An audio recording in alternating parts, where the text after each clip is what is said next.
जिस तरीके से इस यात्रा के पीछे जो मकसद था, धर्म का चोला पहन करके ये यात्रा निकाली गई, हथियारों को लेकर के मैं पूछना चाहती हूँ कि यात्रा के अंदर हथियारों का क्या काम है? हथियारों से लैस होकर के जिस तरीके से यात्रा निकाली जाती है, ये राजनीतिक यात्रा है, क्योंकि आप अगर इसको धार्मिक रूप देना चाहते हैं कि धर्म के नाम पर, क्योंकि आपको मालूम है कि अगर देश के अंदर अगर कोई इकट्ठा हो सकता है, पब्लिक को आप बरगला सकते हैं और एक मेजॉरिटी को आप बरगला सकते हैं, तो कैसे धर्म के नाम पर बरगला सकते हैं? लोग देश के नाम पे इकट्ठे हो सकते हैं, धर्म के नाम पे इकट्ठे हो सकते हैं, लेकिन यहाँ पर जिस तरीके से धर्म का चोला पहन करके ये यात्रा निकाली जाती है और फिर उसके बाद उस यात्रा के अंदर यात्रा का मकसद क्या होता है? यात्रा का मकसद साफ है, राजनीतिक मकसद होता है कि किस तरीके से उस धर्म के नाम पर किस तरीके से राजनीति को की आड़ में हिंदू मुसलमान किया जाए। और फिर इसके बाद आप देखिए कि सब जगह एक ही पैटर्न तरीके से अपने ट्रेन बजरंग दल, वीएचपी के लोगों को, फिर उसके बाद गौरक्षक दल भी अब इसके अंदर कूद पड़े हैं, आरएसएस के तमाम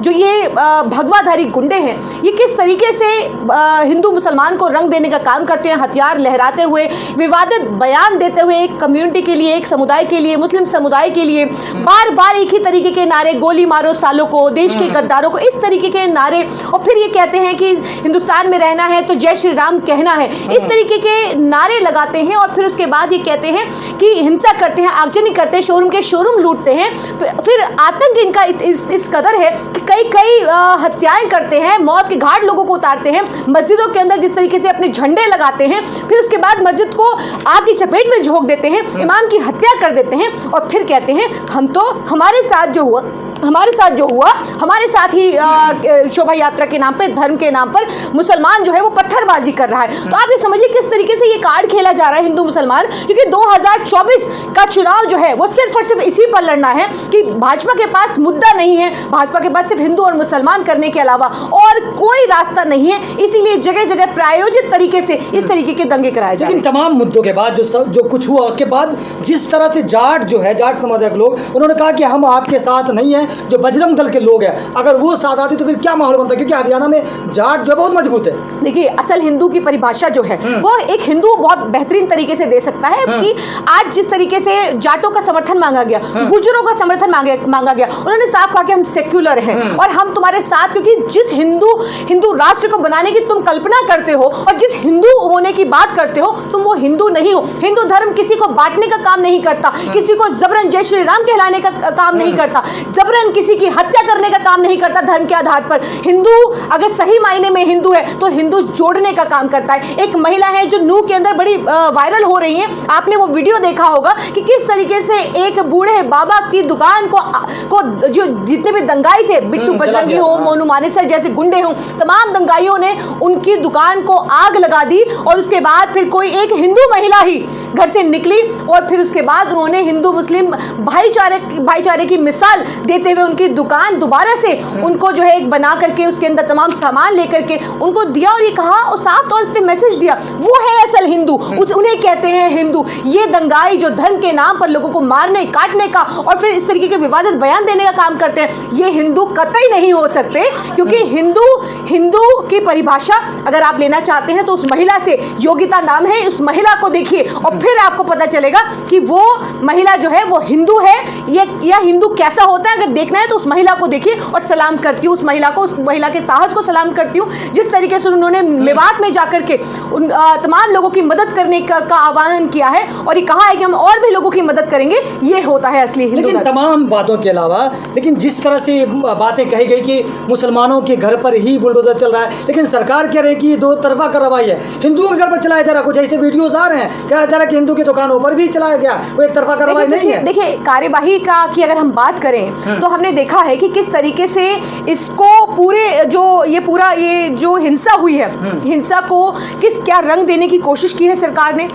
पहले मनोहर लाल खट्टर का क्या बयान आता है कि पहले वो कहते हैं कि हम जो है सबको प्रोटेक्शन नहीं दे सकते, पुलिस सबको प्रोटेक्शन नहीं दे सकती, पहले तो वो ये बयान देते हैं। फिर दूसरी तरफ जो है वो दुष्यंत चौटाला ये कहते हैं, साफ तौर से दंगाइयों की बात करते हैं कि इसके अंदर जो कौन आरोपी है, लेकिन उन तमाम आरोपी, आप दो तरफा कार्यवाही की बात करते हैं, कहाँ किस पर कार्यवाही हो रही है। एक मुसलमानों के अलावा वहाँ पे मुसलमानों के घरों को ढाने के अलावा किस पर कार्रवाई होती है? कहना चाहती हूँ कि आप देखिए जाकर के वहाँ पे विवाद के अंदर लोगों को घुसने नहीं दिया जा रहा, लोगों से मिलने नहीं दिया जा रहा। ये तो वहाँ पर मनोहर लाल खट्टर की पुलिस कर रही है जिस तरीके से, क्योंकि वो नहीं चाहती कि असली मेवात और नूह का सच बाहर आए। इसीलिए जब कांग्रेस का प्रतिनिधिमंडल गया वहां पर तो किसी को मिलने नहीं दिया गया। आखिर क्यों? किस बात का डर है? क्यों नहीं मिलने देना चाहते आप? क्या क्या बाहर आएगा? किस बात का डर है कि सारा जो वहां पे नूह के अंदर जो हिंसा हुई है, जो आपने मुसलमानों के घरों को बुलडोज किया है, वो तमाम जो रेस्टोरेंट जो होटल है वहां पर, क्या गलती थी उनके मालिक की? वो शायद वहां पर मौजूद भी ना हो, लेकिन आपने उस होटल को ढा दिया, उनकी दुकानों को, गरीब मजदूरों की दुकानों को, उनके मकानों को, झोपड़ियों को, झुग्गियों को आपने ढा दिया। किस लिए? क्या इस दंगे के अंदर वो जो इस तरीके की भाषा का उपयोग कर रहे थे वो मुसलमान था? जब जो उकसाने का काम कर रहा था, जो कह रहा था, जो हथियार लेकर के हथियार लहराते हुए आ रहा था, वो मुसलमान था? पूछना चाहती हूँ कि जो हथियारों को लेकर के वहां पर जाता और फायर करता है, आज तक के न्यूज चैनल ने उसको रिकॉर्ड किया है और ये कहा है बजरंग दल के गुंडों ने जिस तरीके से कैमरा बंद करने की बात कही, वो मुसलमान था।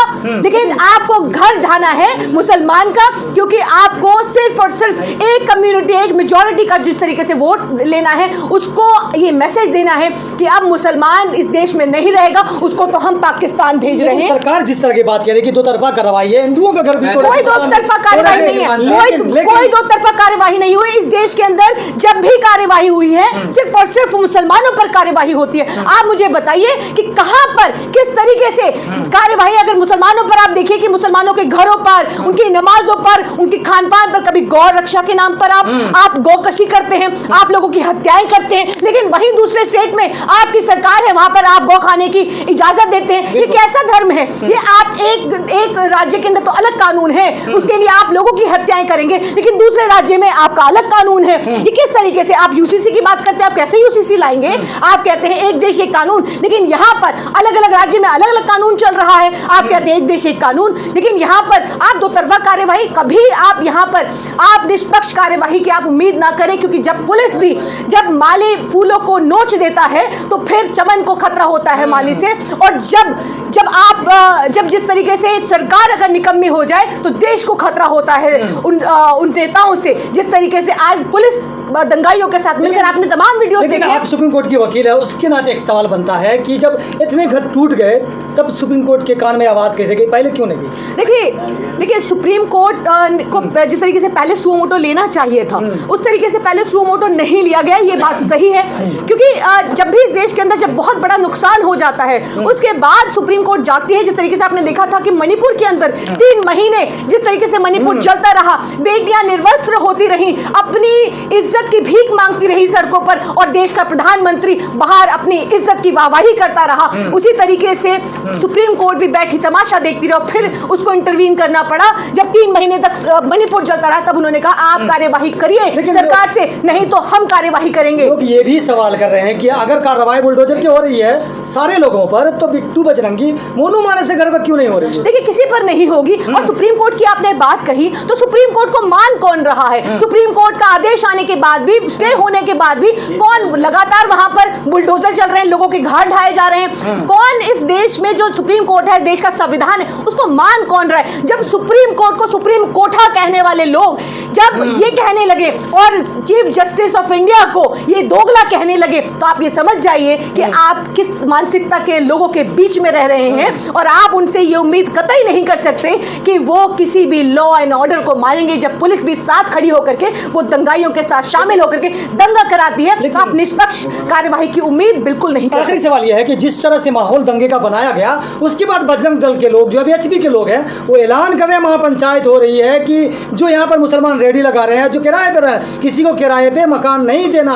ये माहौल बनाया जरा डर का पूरे। देखिए जिस तरीके से आपने कहा कि कार्यवाही हो रही है, उसमें दिखावे के लिए जिस तरीके से 1-2 लोगों के ऊपर एफआईआर दर्ज की गई, उसके लिए भी बड़ी बड़ी महापंचायतें हो रही हैं। बड़ी बड़ी महापंचायतों से ये कहा जा रहा है, तमाम 19 गांव और जिलों के अंदर ये कहा गया, लेटर हेड पे दिया गया कि आप इन जहां पर भी जो मुसलमान किराए पर रह रहे हैं या मकान लेना चाह रहे हैं या दुकानदार हैं या छुटकर नेता वो दुकानदार है तो उसको भी ये कहा जा रहा है कि आप इनको वहां से निकालिए, इनको यहाँ पर नहीं रखना। एसडीएम को इस तरीके के पत्र दिए जा रहे हैं लेकिन उन पर कोई कार्यवाही नहीं होती है। बड़ी बड़ी महापंचायत, आप एक ट्वीट कर दीजिए, आप एक फेसबुक पर एक मैसेज लिख दीजिए, फौरन आप पर कार्यवाही होगी। लेकिन इन जैसे नेताओं को संरक्षण दिया जा रहा है, इनको कहा जा रहा है कि आप जहर उगलिए, आप जितना जहर उगलेंगे उतना हमारी पार्टी के लिए फायदा होगा। तो इस तरीके की महापंचायत के जरिए जिस तरीके से मुसलमानों को आर्थिक चोट देने की कोशिश की जा रही है, उनके दुकानदारों को ये कहा जा रहा है कि यहाँ पर अगर कोई रेडी लगाएगा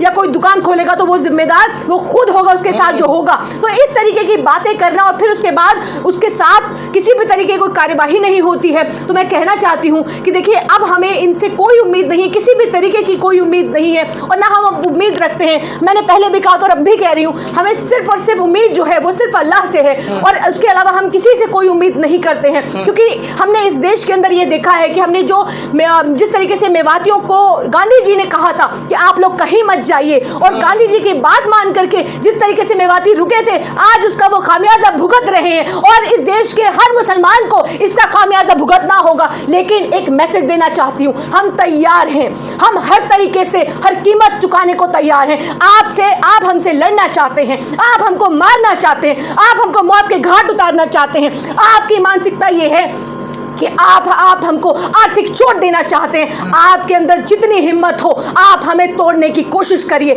आप मारेंगे काटेंगे लेकिन इस देश का हिंदुस्तानी मुसलमान कहीं नहीं जाएगा। सपना है भूल जाइए, पाकिस्तान जाएंगे, पाकिस्तान से जो यहाँ आए थे उनको वापस पाकिस्तान इस देश का मुसलमान भेजेगा। मुसलमान सदा से यहाँ का था, सदा यहीं रहेगा, लेकिन जो पाकिस्तान से आए थे उनको पाकिस्तान भेजने का काम इस देश का मुसलमान फिर से करेगा। चलिए, बहुत शुक्रिया। बहुत शुक्रिया।